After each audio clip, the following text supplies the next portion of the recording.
Well, now remember when we were reading last week, we had just finished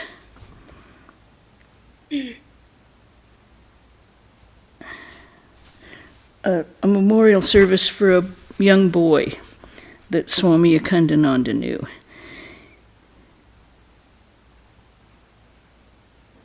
The little boy had passed in full consciousness with Brahman before his eyes.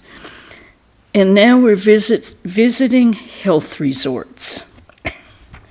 Now in India they have quite a few. They have Ayurvedic health places where they have certain, they're like, I would say they were kind of like health spas here. But we'll start, it's chapter 20 on page 231 if you're following along.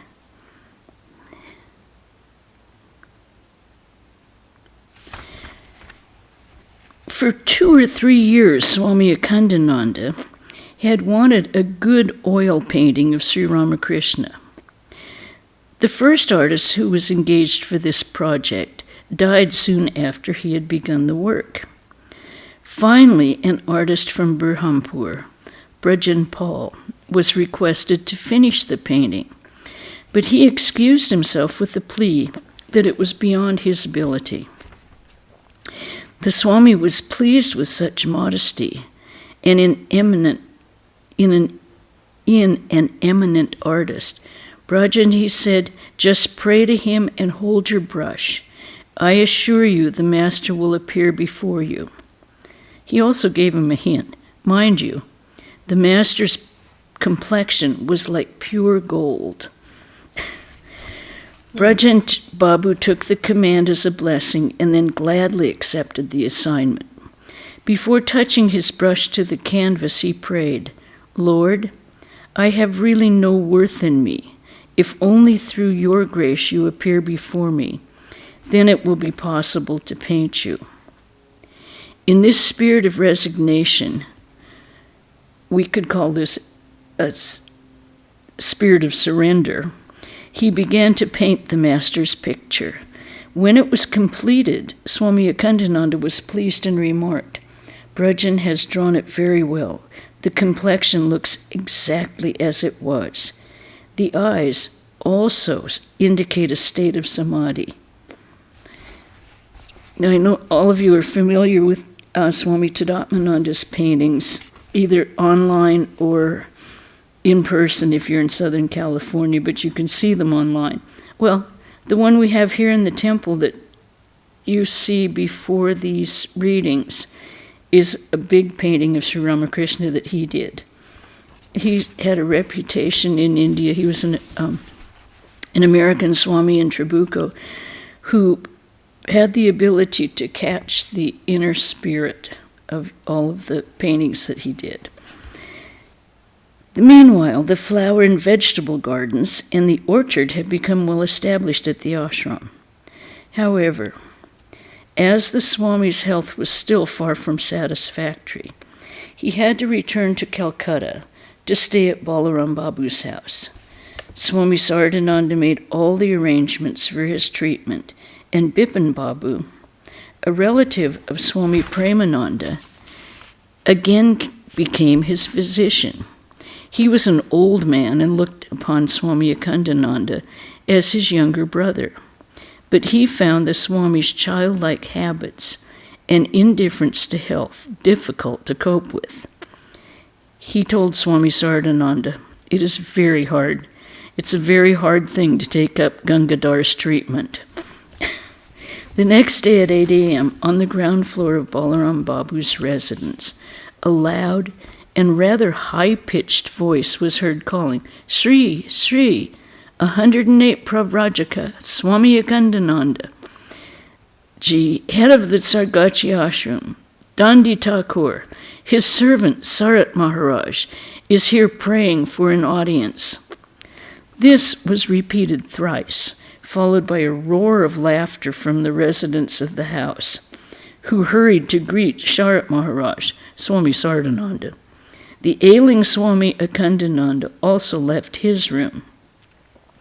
On seeing Sarat Maharaj, he said, "Brother, is it you who is playing this joke?" He was about to touch Swami Sardananda's feet when the Swami grasped him in his arms. The two had a long talk together, and on parting, Sarat Maharaj said to him, half seriously and half in jest, "Now, Dandi Thakur, you must behave yourself this time. I have told the doctor everything about you, and you must do exactly as he says, mind you." Swami Akhandananda could see that in Sarat Maharaj, the presence of the mother, so he agreed. Remember, Sardananda is the one, he was mother's attendant, and he wrote the great master while sitting at her doorway. Sarat Maharaj visited Swami Akhandananda daily, if he found time.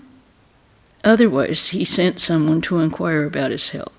There was a remission of fever for 20 days, but the indigestion persisted.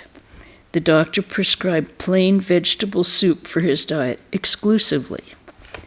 One day, Pandit Jabarmal of Khetri, editor of a Hindu periodical of Calcutta, came to see Swami Akhandananda.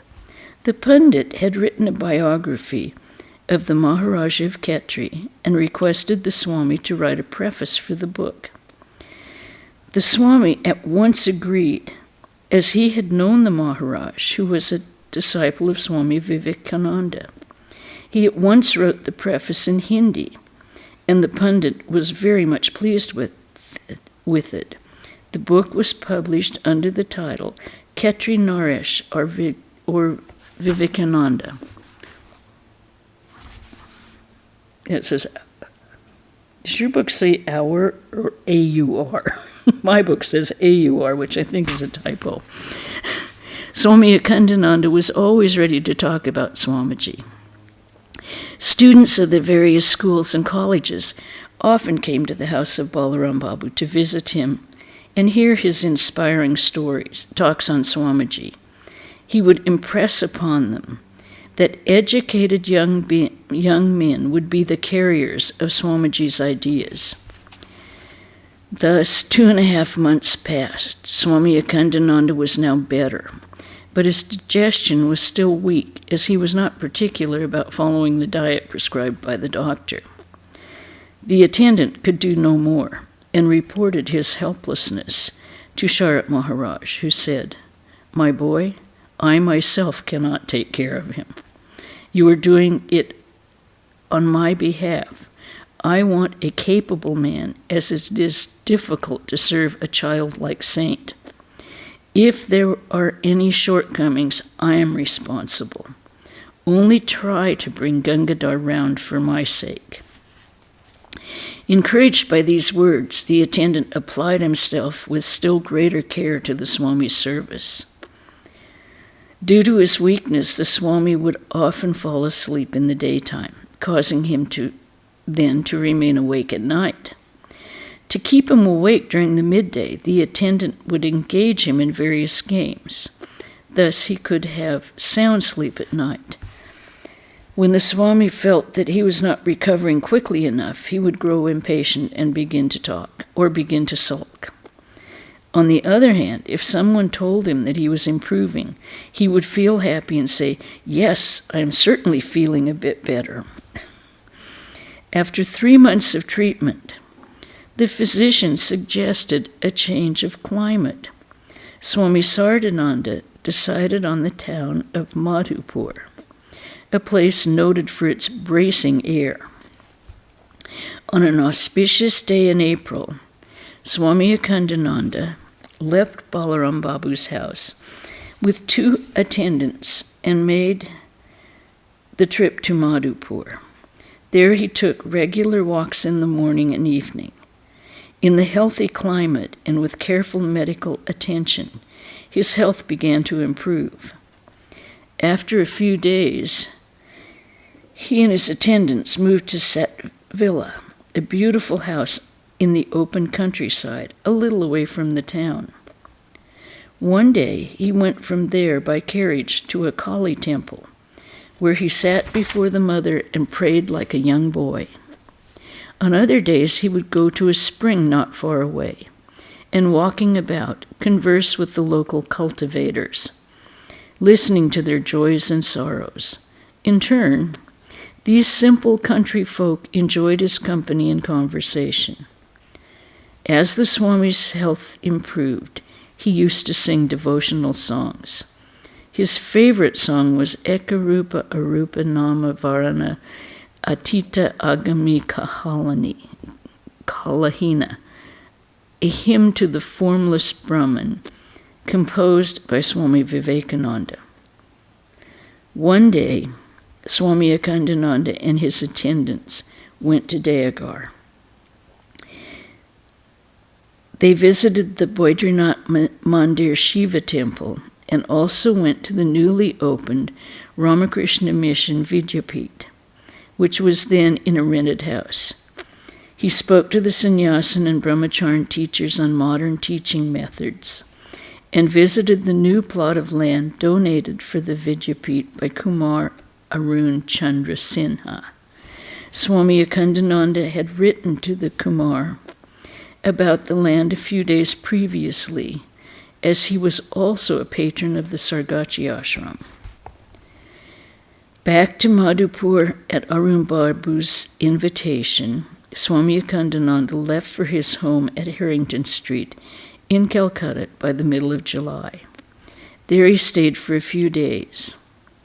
Afterwards, at the request of Sarat Maharaj, he went to the home of the grandsons of Rani Hemanta Kumari of Putia in Shambazar. Members of the family had been initiated by Swami Sardananda and were desirous of having the company of one of the master's disciples in their home, so that they might render him some personal service. One day, Swami Akhandananda went to the Udbodhan, where he met Swami Sardananda, just as he was going for his bath in the Ganga. Touching tongue's getting twisted. Touching Swami Sardananda's feet, the Swami said, "Brother, Swamiji initiated the Maharaja of Khetri, and I had the pleasure of living in his palace, enjoying the royal comforts. Now see here, you have made these people your disciples, and I am here again to enjoy their services." When he said this, Sarat Maharaj burst into hearty laughter and went off to have his bath. The monastic brothers tried in so many ways to keep Swami Akhandananda in Calcutta so that he might fully regain his health, but he was eager to return to Sargachi. Swami Sardananda's anxieties for him were somewhat allayed. However, while he was the guest of the devotees in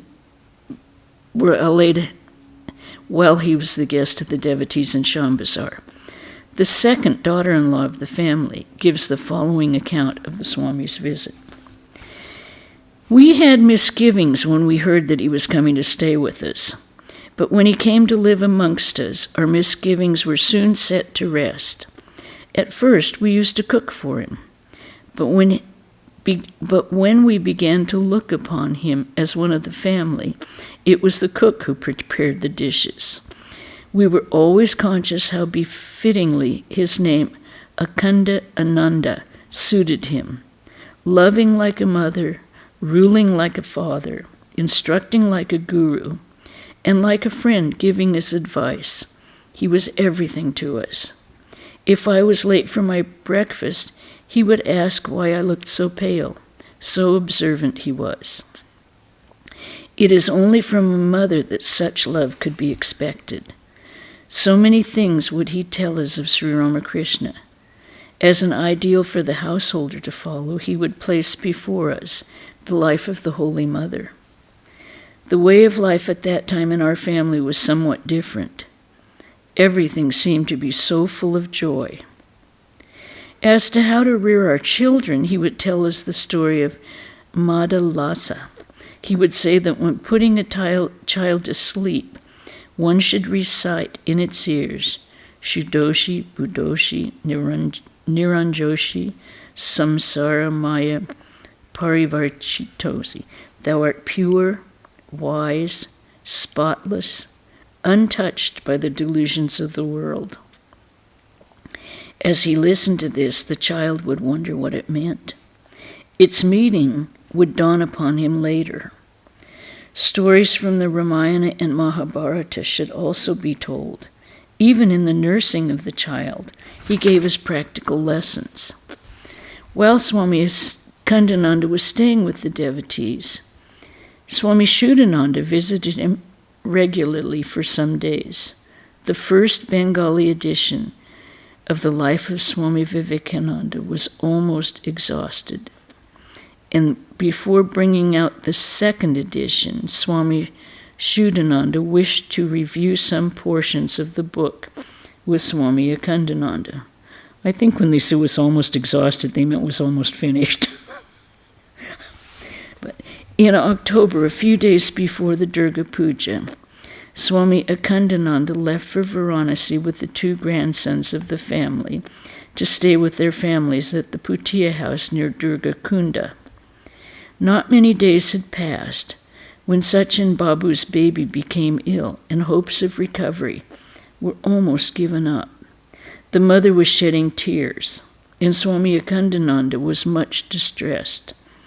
Master, what calamity is this that you are allowing to befall these people while I am with him?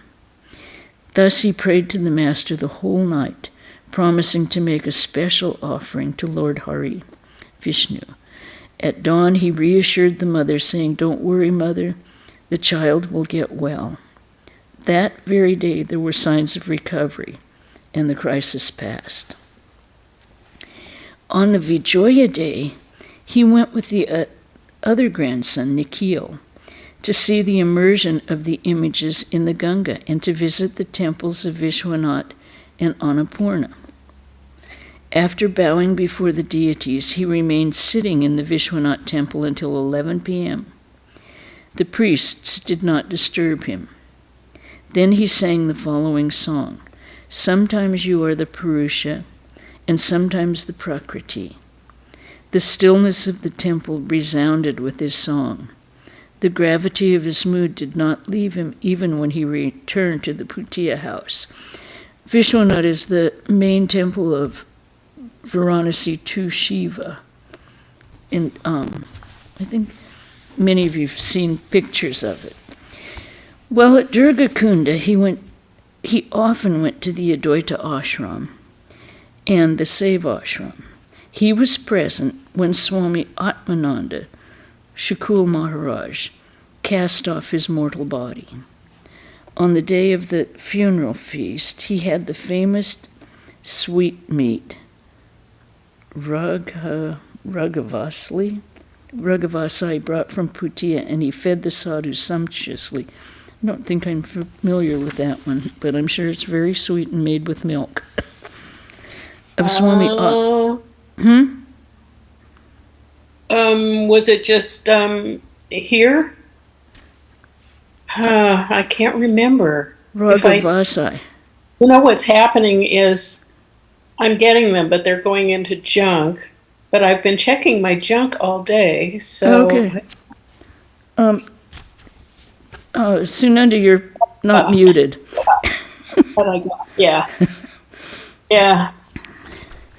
Of Atmananda, he remarked at the time, a sadhu of the genuine type has passed away. Swami Akhandananda's former attendant had joined him at Varanasi. One day, Swami Akhandananda asked him, "Do you know where the Bharat Dharma Mahamandal, a religious society, is located? Let us walk there." "But we haven't an invitation," the attendant protested weakly. "Why should we go there?" The Swami insisted on going, saying, "I don't care about an invitation. Come, let us have a walk." When they reached the Mahamandal, they met Swami Gyanananda. After greeting him, Swami Akhandananda asked, "Do you recognize me?" When the other Swami hesitated, Swami Akhandananda said, "There is no reason why you shouldn't recognize me, since you knew me very well at Meerut. You were Yagneshwar Babu, and I was the Tibetan Lama. Now, you are a sadhu with long matted hair, wearing a long alkala robe, whereas you see, I am a Babu, wearing shoes, socks, and ulster. Do you recognize me now?" At these words, Swami Gyanananda took Swami Akhandananda into his arms and said, "Truly, Maharaj, it was at first difficult for me to place you. After 30 years we meet. The sight of you brings back all those memories. Please excuse me for not recognizing you at first sight." The next day, Swami Gyanananda invited Swami Akhandananda to lunch with him. In the dining hall, he related to the ashram girls the wonderful life of Swami Akhandananda and added, "In the past, I was blessed to see in him a real sadhu and to serve him. Now you all are all blessed in serving him as a father and a guru." Swami Akhandananda exclaimed, "What are you saying? Today you are a sadhu and I'm a babu." A babu is a gentleman. Thus saying, he laughed heartily. Once, Swami Akhandananda went to Sarnath by bus with the sadhus of the Seva Ashram and the Advaita Ashram. After seeing the excavations from which the Ashokan pillars, a statue of Buddha, and other objects were brought to light, and listening to Swami Akhandananda's talks on the ancient history of the country, they all rested in the vast open countryside. Just then, a man of Tibet nearby drew the attention of Swami. He called out to him in Tibetan. 2 other Tibetans came and sat beside him. In an exchange of courtesies, Swami Akhandananda spoke in fluent Tibetan with them for almost half an hour. When the sadhus of the ashram expressed their surprise that he was able to remember the Tibetan language, the Swami replied, "I don't know how, but the very sight of them helped me to recall everything." During the month of Paush, December-January, the Kali Puja was performed at the Putiya house according to Swami Akhandananda's wish. There was great joy, and all the proper rites were observed at the celebration. In the month of Magh, January-February, the great national fair, the Ardha Kumbh Mela, was to be held at the holy confluence of Prayag, where sadhus of all Hindu denominations congregate. This is one of the things, they still have the Mahakumbh Mela, and it's such a huge gathering that it shows from the space satellites. They can see how many people are there. I mean, thousands and thousands. And the Ramakrishna order is always represented there. Swami Akhandananda stayed with the family of devotees in a rented house at Georgetown in Allahabad to witness the fair. He also visited the local ashram and met Swami Vivekananda, another disciple of Sri Ramakrishna. The residents of the ashram set up camp at the fair. While he was in this area, Swami Akhandananda had a desire to hold the Saraswati Puja at the confluence, which is the meeting place of the 3 great rivers, Ganga, Yamuna, and Saraswati, called Triveni. The Sarvati is no longer visible, but is said to flow beneath the ground. Once the Sri Panchami day, on the Sri Panchami, the 5th day of the new moon of the month of Magh, an image of the goddess Saraswati, brought from Varanasi, was worshipped under a tree near the sandy bed of the confluence. During the worship, the Swami sat in meditation before the image, and at the end of the puja, More than 1,000 poor people were sumptuously fed. The day before, on the 4th day of the new moon, a lamentable incident occurred at the fair, which deeply mortified Swami Akhandananda. He wrote it to Swami Attulananda, a Western sannyasin of the Ramakrishna order, then at Almora. That's Gurudas Maharaj. In his letter, he gave vent of his bitter feelings and expressed his ideas about preventing further incidences of this kind. On the occasion of the Ardha Kumbha fair, I stayed for a week in a tent at the Triveni confluence. At this fair, there were assembled 7,000 or 8,000 sadhus of different orders for a dip in the waters. I had never seen a kumbha before, so the scene that I saw will ever remain fresh in my memory. A lamentable event that took place at the fair opened my eyes. I feel it to be an urgent matter to preach before all these sadhus the teachings of our Master that there is truth in every sect, and we should have respect and sympathy for the creed of every order. One day a wealthy man brought a load of firewood to distribute among the sadhus. The cart was placed before the Niranjani Akhara, a gathering place for monks of the Shankarite order. Some Vaishnava sadhus went to get some of the fuel. A wordy duel arose between the Vaishnavas and a group of Udasi Nagas. Almost immediately, the demon of dissension filled their hearts, and a fight started between the two parties. In the end, the tent was set on fire, and property worth 1.5 lakhs of rupees was reduced to ashes. Many also died. In this age of our Master's teaching of the harmony of religions, could there be a more unfortunate calamity? One has not to go far to find the source of the trouble. The Nagas are all ignorant and have not heard our Master's message of the new age. There are lakhs of sadhus in India with their mats scattered everywhere. The total income of these mats taken together is about 20 crores of rupees. In future kumbhas,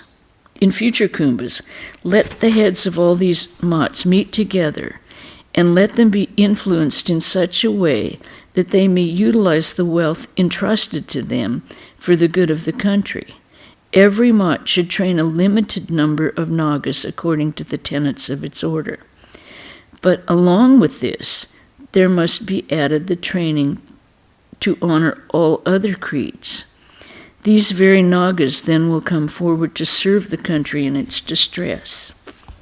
At Udaipur, I was for some time with the Nagas. Their ignorance astonished me and pained me. I wrote to Swamiji, then in America, on this matter.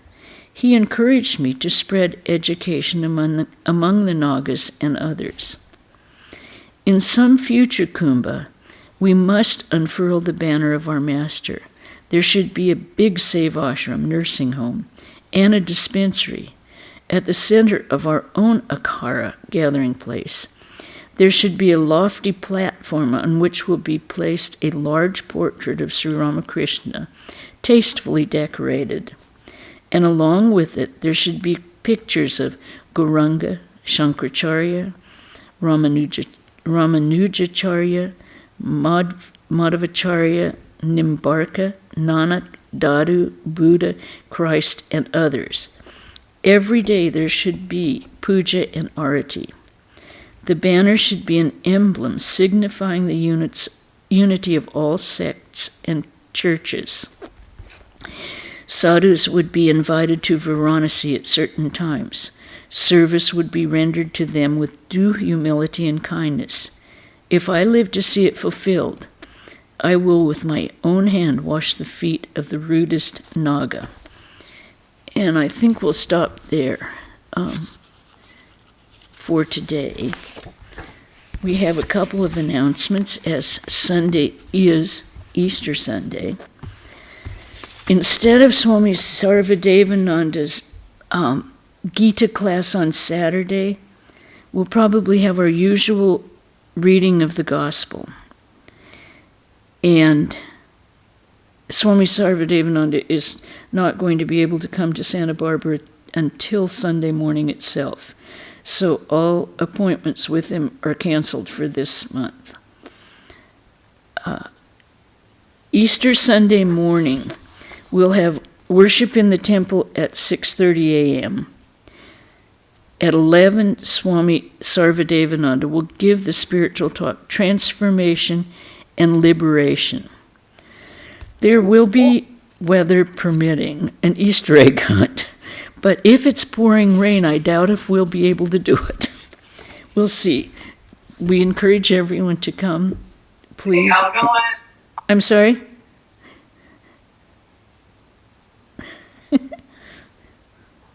Okay. Yeah, Easter egg hunt. We may be able, we're still discussing what we can do if it's very rainy. We still hope to have something. So, I hope everyone has a beautiful Easter where they are, and join us if you can for the worship at 6:30 in the morning, 11 o'clock Swami's talk. And were there any questions or anything about the reading today? What's the Naga? Naga. Same question. What are Nagas? They're a sect of naked sadhus, and they've often been quite strong and militant, and they are definitely wandering sadhus. They do not have one place where they stay. So that's what Nagas are. Okay. Any other question? Just what are Naga? Okay. Om Shanti, Shanti, Shanti. Hari Om Tat Sat. Sri Ramakrishna Arpanamastu. And we'll see you next week.